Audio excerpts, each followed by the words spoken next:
Good morning seventh class. बेटा ये आपकी आज की वर्कशीट है, वर्कशीट नंबर 30। आज 24 तारीख की ये वर्कशीट है। हम लोग राज्य के बारे में पढ़ रहे थे कि राज्य शासन कैसे करता है। इससे पहले हमने पढ़ा था कि विधायकों का चुनाव कैसे होता है। अब हम आगे पढ़ते हैं कि ये विधायक जो होते हैं ये शासन की कार्यप्रणाली कैसे करते हैं। ठीक है, देखिए ये जो शासन की कार्य प्रणाली है, इसमें मुख्य रूप से आपको क्या पढ़ना है कि विधानसभा में जो सत्ता में आते हैं, जो पार्टी सत्ता में आती है क्या करती है, विधानसभा में पूछे जाने वाले प्रश्नों के उत्तर देते हैं, समाचार पत्र एवं पत्रकार वार्ता द्वारा जानकारी प्रदान करते हैं, समस्याओं से निपटने के लिए कानून बनाते हैं और मुख्यमंत्री या अन्य मंत्रियों द्वारा विभिन्न विभाग चलाए जाते हैं। ठीक है, अब इसको थोड़ा सा हम डिटेल में पढ़ेंगे। जैसा कि आपने पिछले कार्यपत्रक में पढ़ा कि विधानसभा एक ऐसा स्थान है जहां सभी विधायक, चाहे वो सत्ताधारी दल के हों या विपक्ष के हों, विभिन्न बातों पर चर्चा करने के लिए मिलते हैं। हमने पहले पढ़ा था कि मान लीजिए एक राज्य है और इस राज्य को मैंने इतने विधानसभा क्षेत्रों में बांटा है। ठीक है, यहाँ से ए जीता है जो कि बीजेपी का है और यहाँ से बी जीता है जो कि कांग्रेस का है। तो और जब सारे वोटों की गिनती की गई तो जो पार्टी थी वो बीजेपी जीती। ठीक है, तो बीजेपी तो सत्ता में आएगी, लेकिन जहाँ से जो जीता है वह व्यक्ति विधायक बनकर विधानसभा में आएगा। जैसे यहाँ से बी जीता है जो कि कांग्रेस पार्टी का है, लेकिन ये बेशक इसकी पार्टी नहीं जीती, लेकिन क्योंकि यहाँ से जीता हुआ विधायक है, एमएलए है, इसलिए ये भी विधानसभा में आएगा। तो विधानसभा में सभी विधायक, चाहे वो सत्ताधारी पक्ष के हों या विपक्ष के हों, वो विधानसभा में चर्चा करने के लिए मिलते हैं।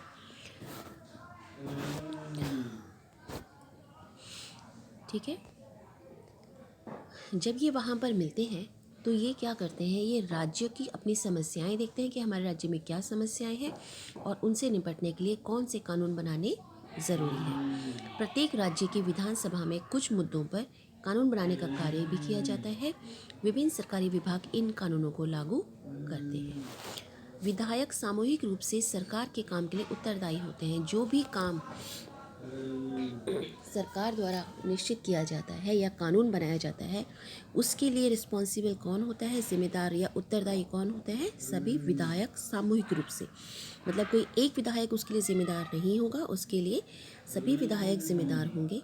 सामान्य भाषा में सरकार शब्द से तात्पर्य शासन के विभिन्न विभागों और मंत्रियों से होता है जो उनके प्रभारी हैं। मतलब मान लीजिए हमने क्या किया, हमने अपने विभाग बांट दिए। जैसे कि शिक्षा का विभाग एक मंत्री देखेगा, परिवहन का विभाग दूसरा मंत्री देखेगा, स्वास्थ्य का विभाग तीसरा। तो ये इनके विभाग हैं। ठीक है, तो सरकार शब्द से तात्पर्य शासन के विभिन्न विभागों और मंत्रियों से होता है। जितने मंत्री हैं इन मंत्रियों से होता है जो उनके प्रभारी हैं, मतलब उनके हेड हैं।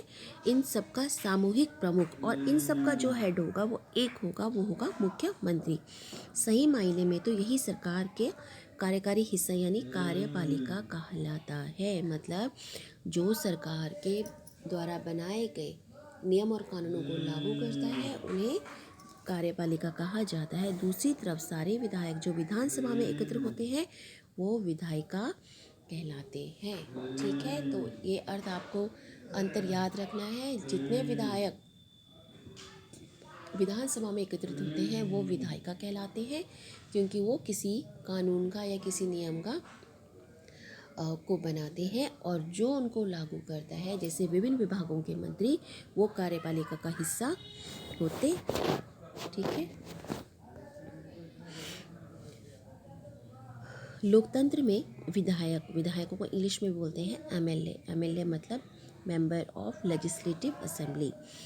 विधायक जो होते हैं, विधायक के रूप में जनता अपने प्रतिनिधि चुनती है। इस तरह शासन मुख्यतः जनता का ही होता है। फिर सत्ता पक्ष के सदस्य सरकार बनाते हैं। कुछ सदस्यों को मंत्री बनाया जाता है और ये मंत्री सरकार के विभिन्न विभाग जैसे स्वास्थ्य विभाग, शिक्षा विभाग आदि के प्रभारी यानी हेड होते हैं, प्रमुख होते हैं। इन विभागों द्वारा जो भी कार्य किया जाता है उसे विधायिका द्वारा अनुमोदित, माने विधायिका उसको विधायिका से स्वीकृत कराया जाता है। ठीक है, आगे देखिए।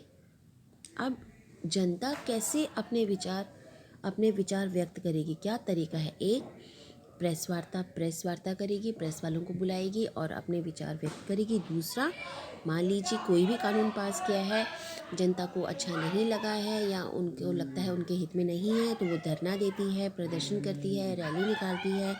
तो इतने माध्यमों से जो जनता है वो अपने विचार व्यक्त करती है।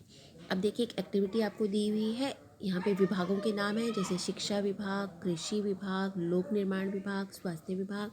आपको बताना है कि ये विभाग क्या कार्य करते हैं। ठीक है, ये आप अपने घर में बड़ों से पूछिए, टीवी न्यूज़ देखिए और पता लगाइए कि ये विभाग क्या कार्य करते हैं। अब नीचे हम क्वेश्चन आंसर्स देख लेते हैं। सरकार शब्द को परिभाषित करिए। अभी हमने ऊपर देखा, किसी राज्य के विभिन्न विभागों और मंत्रियों का सामूहिक प्रमुख कौन होता है। अभी मैंने बताया था कि कौन होता है प्रमुख, जैसे शिक्षा विभाग, कृषि विभाग, जितने विभाग हैं उनका एक हेड होता है, वो कौन होता है, ऊपर आपने अभी पढ़ा है। ऊपर कॉलम में लिखे सरकारी विभाग और विभिन्न मंत्री, विधानसभा में विधायक, कानून बनाना, कानून को लागू करना।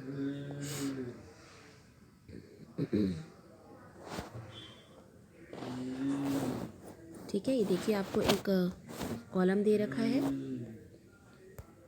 विधायिका और कार्यपालिका। आपको बताना है कि विधायिका में कौन कौन शामिल होता है, क्या काम करता है, और कार्यपालिका क्या काम करती है। तो ये आपकी वर्कशीट है, सभी बच्चों ने इसको ध्यान से करना है, समझना है और साफ साफ अपनी वर्कशीट वाली कॉपी में करना है और आपने करके भेजना है। सभी बच्चे अटेंडेंस देंगे और फिर अपना काम भेजेंगे।